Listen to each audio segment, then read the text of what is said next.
आज Doubtnut app download करें। Doubtnut पर अपने सभी गणित, रसायन विज्ञान, भौतिक विज्ञान और जीव विज्ञान के डाउट्स का करो सफाया। बस प्रश्न की फोटो खींचो, एक ही प्रश्न को क्रॉप करो और तुरंत वीडियो सोल्यूशन पाओ। अभी डाउनलोड करें। प्रश्न है कि एक मनुष्य पूर्व की ओर 4 किलोमीटर प्रति घंटा के वेग से गति करता है और वर्षा 3 किलोमीटर प्रति घंटा से ऊर्ध्वाधर नीचे की ओर गिर रही है। तो वर्षा का मनुष्य के सापेक्ष वेग होगा 7 किलोमीटर प्रति घंटा, 8 किलोमीटर प्रति घंटा, 5 किलोमीटर प्रति घंटा या 3 किलोमीटर प्रति घंटा। तो आइए हल करते हैं इस प्रश्न को। तो हम देखते हैं कि इस प्रश्न को कैसे हल करेंगे। ठीक है, सबसे पहले हम क्या करते हैं कि एक मनुष्य पूर्व की ओर जा रहा है, मतलब एक आदमी इधर पूर्व की ओर जा रहा है।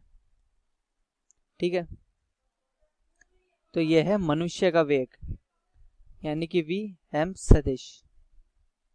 ठीक है, थोड़ा ढंग से। ठीक है, वी एम सदिश हो गया। तो वी एम सदिश हो गया 4 किलोमीटर प्रति घंटा। किस दिशा में? आई कैप। ठीक है, इसको हम क्या कहते हैं? आई कैप दिशा। और ऊपर वाली दिशा को हम क्या कहते हैं? जे कैप दिशा। ठीक है, मनुष्य इधर जा रहा है पूर्व की ओर और वर्षा 3 किलोमीटर प्रति घंटा से ऊर्ध्वाधर नीचे की ओर हो रही है। तो वर्षा किधर हो रही है? वर्षा हो रही है इधर नीचे की ओर।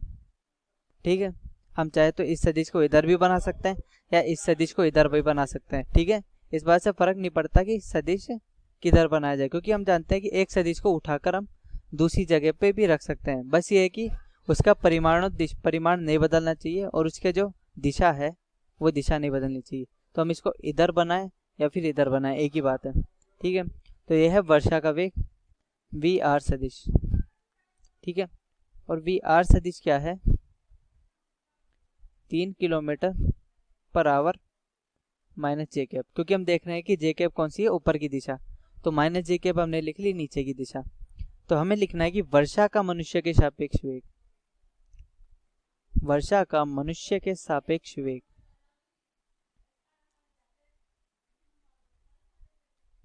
तो वर्षा का मनुष्य के सापेक्ष वेग होगा वी वर्षा का, यानी कि आर मनुष्य का एम के सापेक्ष, वी आर एम सदिश। ठीक है, तो ये लिखा जाएगा वी आर सदिश माइनस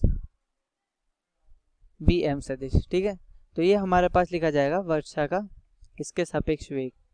तो वी आर सदिश माइनस वी एम सदिश, यानी कि वी आर सदिश क्या है हमारा?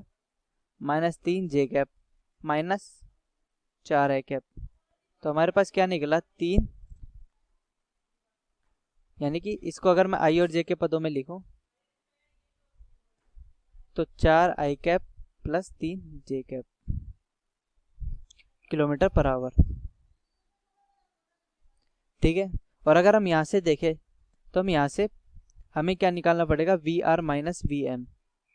ठीक है, तो V R minus V M के लिए हम क्या करेंगे?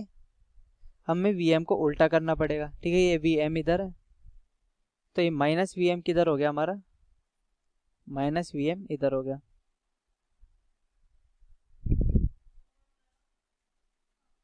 और इस बिंदु को अगर हम इस बिंदु से जोड़ते हैं, हम जानते हैं कि त्रिभुज के नियम मतलब त्रिभुजों के सदिशों के योग के द्वारा हम जो लिखेंगे 3 इसका सदिश का योग, यानी कि वी, ये क्या होगा हमारे पास? वी आर सदिश माइनस वी एम सदिश। हम जानते हैं कि सदिशों के योग के त्रिभुज नियम के अनुसार हम इस प्रकार लिखते हैं। ठीक है, ए बी सी। तो हमारे पास क्या है? ए बी सदिश प्लस बी सी सदिश प्लस बराबर ए सी सदिश। उसी प्रकार से हमने V R minus V M को यहाँ पर लिखा है। ठीक है, तो हम इधर से भी देख सकते हैं कि जो दिशा होनी चाहिए हमारी वो आई कैप के भी नेगेटिव होनी चाहिए और जे कैप के भी नेगेटिव होनी चाहिए। तो इसी हिसाब से आई कैप और जे कैप दोनों की ऋणात्मक दिशा में हमारी दिशा आ गई। तो ठीक है, अब हमें परिमाण निकालना है। तो परिमाण निकालना काफ़ी आसान है। तो वी आर एम सदिश का परिमाण हो जाएगा 4 स्क्वायर प्लस 3 स्क्वायर, और 4 स्क्वायर 3 स्क्वायर यानी कि 9 प्लस 16 बराबर 25। तो 5 किलोमीटर प्रति घंटा।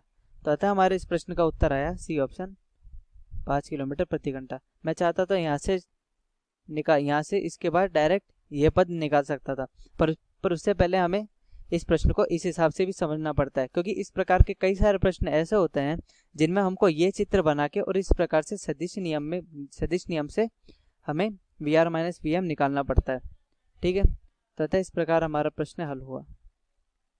कक्षा 6वीं से 12वीं से लेकर नीट, IIT, JEE वो एडवांस के लेवल तक 1 करोड़ से ज्यादा छात्रों का भरोसा।